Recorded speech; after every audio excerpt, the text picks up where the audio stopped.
Hi all, a very interesting game has been played just today in the candidates.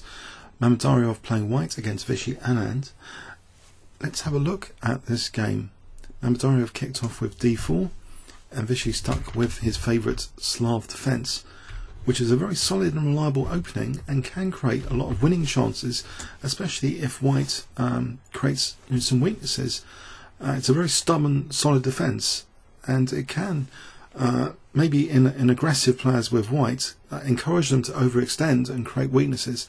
But let's see what happened in this game. So knight f3, knight f6, and we see now in this position usually knight c3 is like the top move according to Lightbook, or e3, but actually slightly rarer queen c2 was played, and usually black creates that triangle of pawns here with e6. That's the most common, but d takes c4 is another very common move, so giving up occupation of the centre.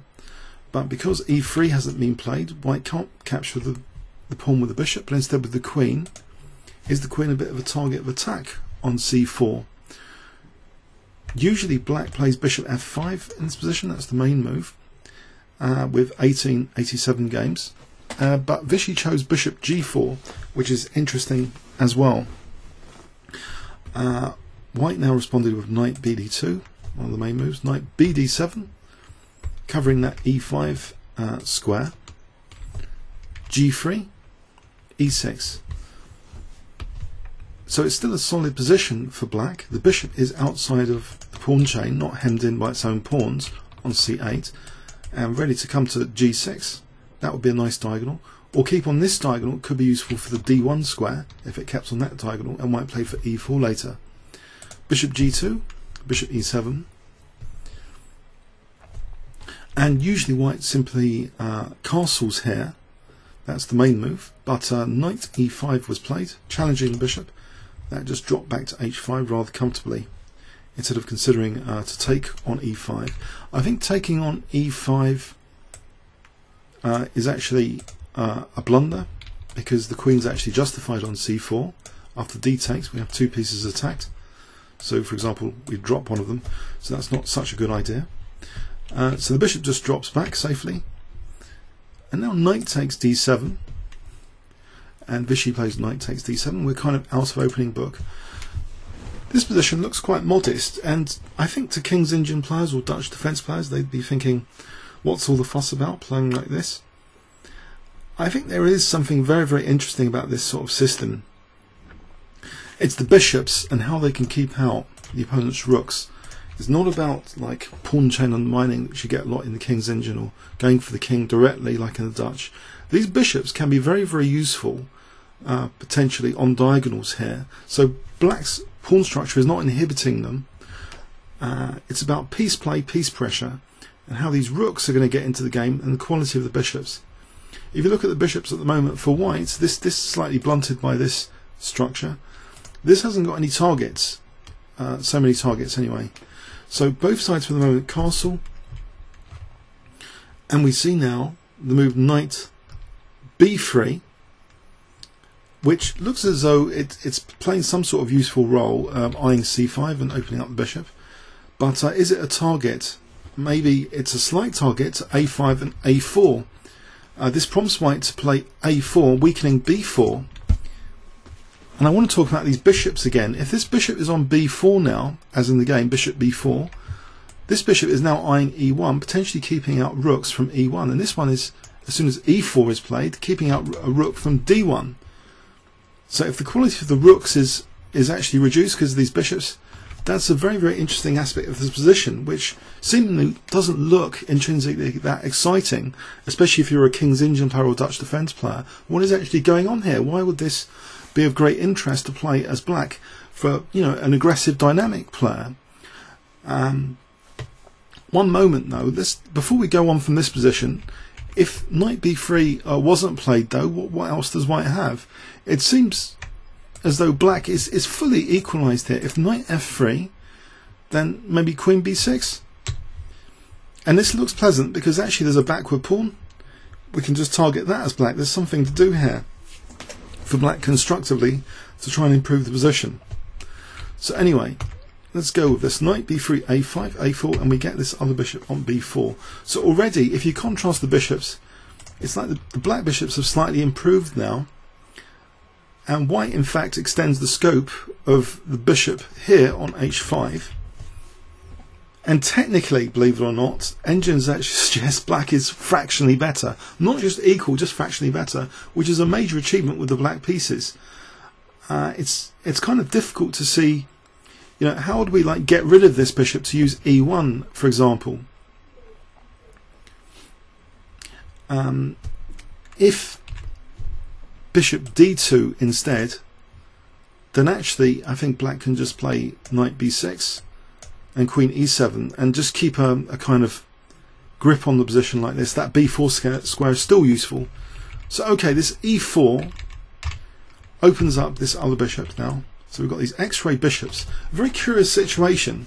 Every chess game has a very distinct story to it. I mean, a very unique story. And here it's just a very, very interesting position, just aesthetically already, for me at least, to look at this and think the quality of the bishops is really quite amazing for black, in that it keeps the rooks out. Rooks need open files, so it's like it's a strategy against white's rooks in a way at the moment.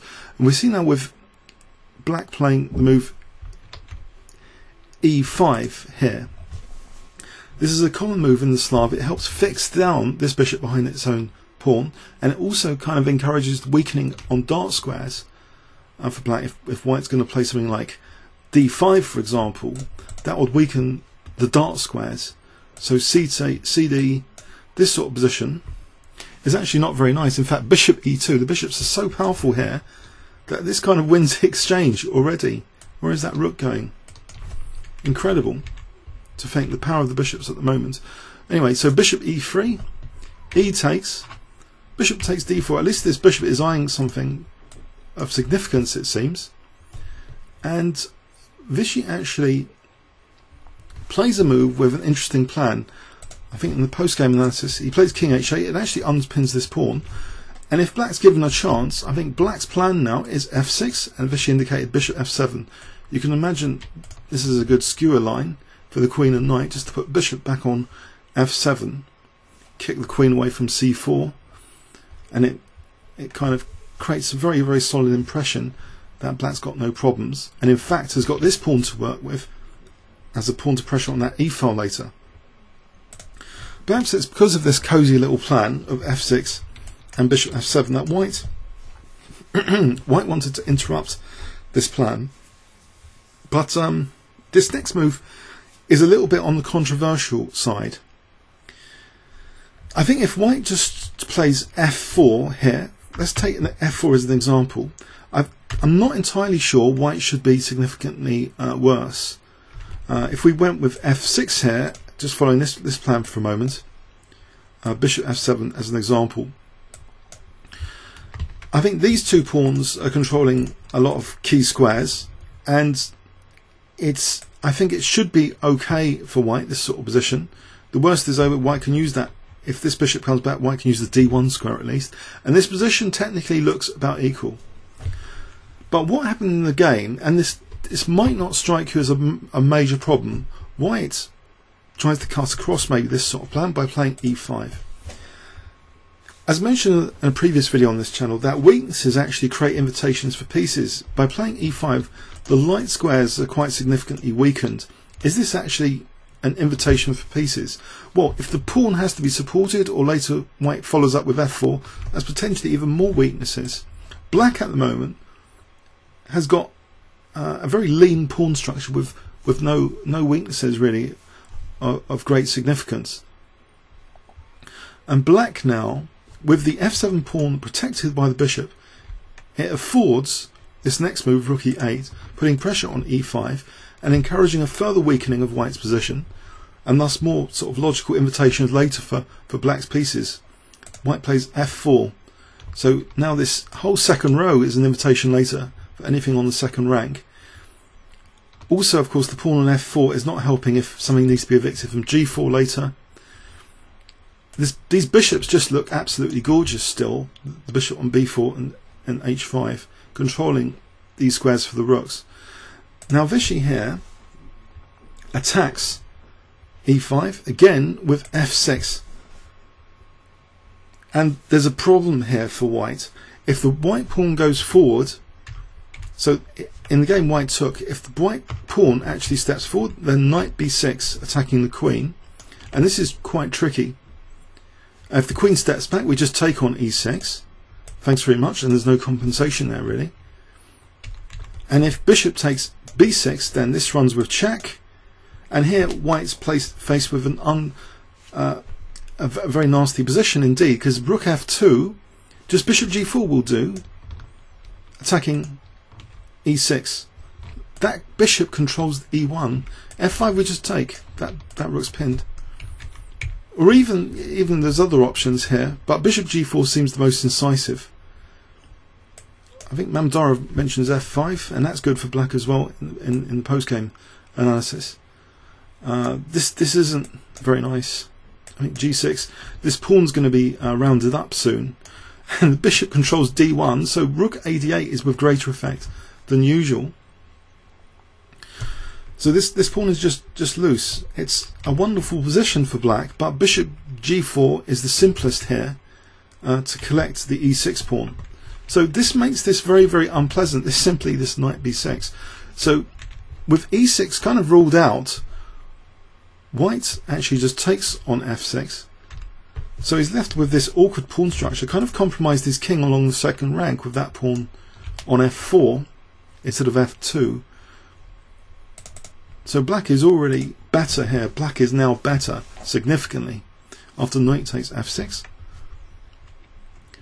And there is actually a concrete threat as well, bishop e2 to win the exchange. So white tries to relieve this bishop and get control back of e2 a bit, but of course he's compromising his king safety a little bit by losing the light square bishop. So bishop takes f3, rook takes, and black's position is very pleasant here. Vishy plays rook e4, I think he had in mind. He mentions queen e8 because he's controlling that e1 square still, and then rook d8 would be very, very nice. So this is the plan, and white again uses simplification here to try and relieve this pressure before it happens, before queen e8 doubles against that rook. White plays rook e3, getting rid of a pair of rooks. I think what Vishy did is absolutely best now, technically it seems, because if he took the rook, if queen e8, rook takes, queen takes, apparently white should be okay with knight c5. Say bishop takes c5, queen takes, white technically is okay here. It should be okay, but the way Vishy played it, he just took on e3, because with tempo now he's hitting with queen e8 the bishop, and he's going to that very, very dangerous square h5, and it looks incredibly crude to go for the h2 pawn, you know, for a mating attack, but it's very, very dangerous here already. If bishop c5 here,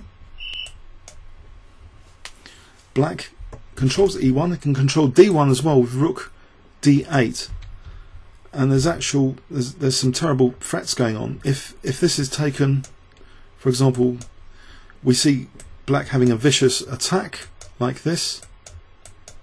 Now rook d3 with the threat of queen h5 check, and queen d5 check would pick up the knight. So what does white actually do here? If rook e1, for example, check, and black can actually just take the knight. It just shows the weaknesses around white's king. Also echo for this piece on b3 here, if white's not careful. So where does this bishop want to go on e3? Where indeed, if bishop c5, it doesn't look very lucrative if black could just play rook d8 here. So black is just threatening an invasion on e2 if bishop takes, queen takes, and if knight takes, then rook d2. So either one of these squares is going to be landed on with a piece. So what does actually white play in this position? So anyway, where does the bishop go? If it goes to f2, then knight g4, and now black's threatening things like queen h5 or rook d8, and this is very, very nice. For example, if rook d1, then queen h5. How is this protected if h4 here? It's just too weakening. Knight takes f2 is actually hitting the rook. That's kind of sort of tactically disastrous. So knight g4, yeah, it's very, very dangerous there. So where does the bishop go? The bishop actually went to b6. This might be one of the better alternatives. The engine suggests bishop d4 might be playable as another one, or bishop f2. Okay, but bishop b6 was played, and now queen h5. And it not only has ideas of knight g4, it's also holding up a5, which means the rook is free to come to e8 to try and get down this e file, potentially. Difficult position. Now white plays bishop d4. And the interesting thing here is after rook e8, white can't even afford the structurally damaging bishop takes f6. Can you see what black could play here? This wasn't played, but if bishop takes f6 was played in this position, can you see what black could do? Rook f1 was played. What could black play here? If I gave you 10 seconds, you might want to pause the video.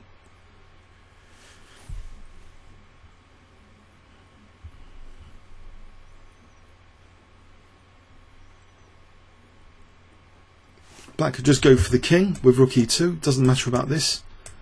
Check. Checks run out, and we're faced with this mate. And if h4, queen f3, and that's the end of white's king. There might be a check here, one or two checks, just one check, and that's the end of white's king. Really, really dangerous for white's king safety here. A lot of weaknesses around. So white plays rook f1. So at least now, if rook e2, then possibly, in fact, h3 can be considered here, because the rook is keeping the queen out of f3, and if queen takes h3, then queen takes e2. This might be just about okay for white, but Vishy plays something else. He just plays the much, much stronger, more incisive move than this. He plays knight g4, so he's not leaving a tactical liability. The rook can be a tactical liability. He's causing white a problem with this. So the queen comes back. If h4, this looks unthinkable. In fact, knight e3 is crushing here. Takes. What do we do about the king's safety here? So the queen comes back to defend h2 with queen c2. Now, fantastic move. And I have to say, so far this has been a fantastic advertisement for people to just give up the King's Indian defence and Dutch defence and whatever they're playing and start playing the Slav. So far for me, this game is quite convincing that there's something about piece play and bishops in the Slav defence which is very, very attractive if you want to get into piece play as opposed to other strategies. But here there's a fantastic move. I mean, the rook is great, the bishop's great on that e1, white's just on the defensive. The knight's great compared to that knight. All of black's pieces are doing great stuff here, but there's a really bone-crushing move. If I gave you 10 seconds, you might want to pause the video here. So black to play, what would you play in this position?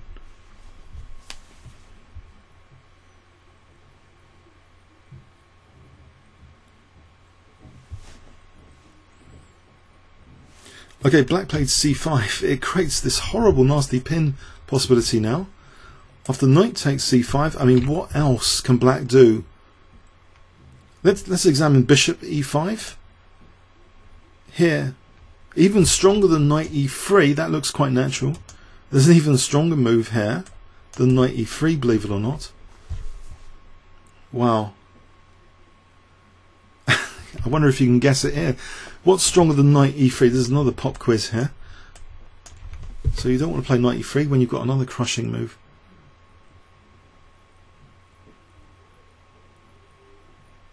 The queen's overloaded knight, should just c4, so the queen can't take because we're going to mate.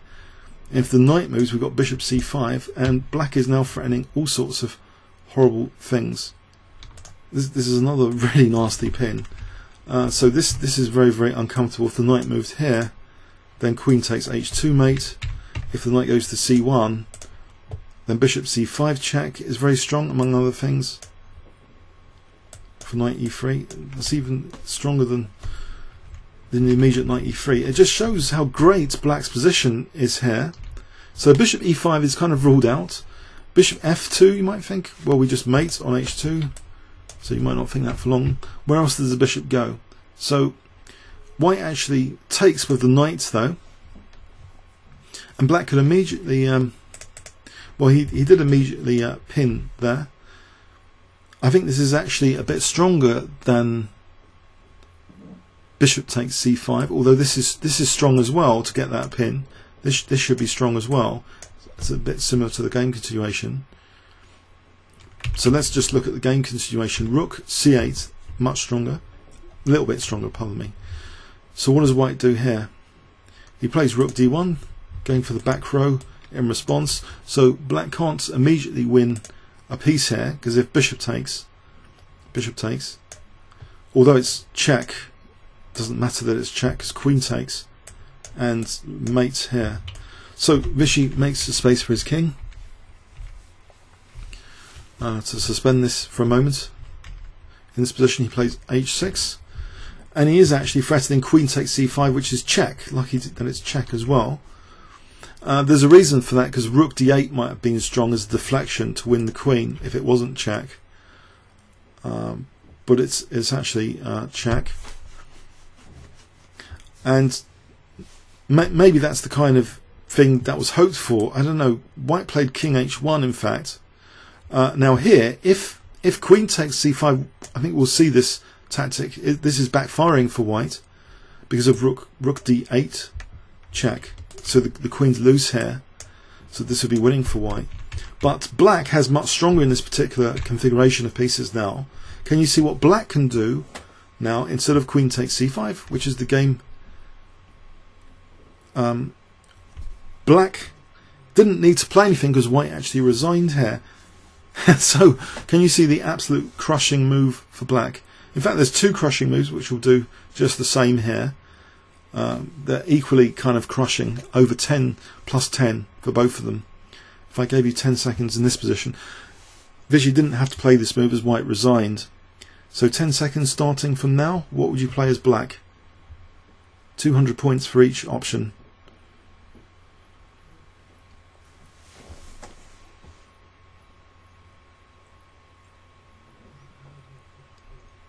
Okay, either knight f2 check or knight e3. These are both crushing. Knight f2 check uses the pin, and we're on the rook here. So if queen takes, we just take on d1, and then we can pick up the bishop even. We just pick up the bishop, extra rook. Or knight e3 works just as well, using the pin again. Queen d2, we just take on d1, protected by the queen. Extra rook helps. So yeah, I just found this game, I don't know, kind of staggering that you know, a 2700 plus player is absolutely destroyed the white side of this Slav, and it's a fantastic advertisement, I think, for the Slav defense. Absolutely amazing that it's the bishops. If you look out for the bishops of this game, they were very, very impressive, covering, you know, these two key squares when the bishops were covering these squares, keeping out white's rooks. Very, very interesting. And it just seems that one small little mistake from white in this opening, like playing e5, when white played e5, creates, you know, huge problems later on. The way f6 is just so powerful here. Impressive performance from Vishy, who's now won 2 out of the first 3 games, so he's doing fantastically well. Great game. It's turning up to be a fantastic event, this World Championship candidate. So I hope you enjoyed it. Comments or questions on YouTube. Thanks very much.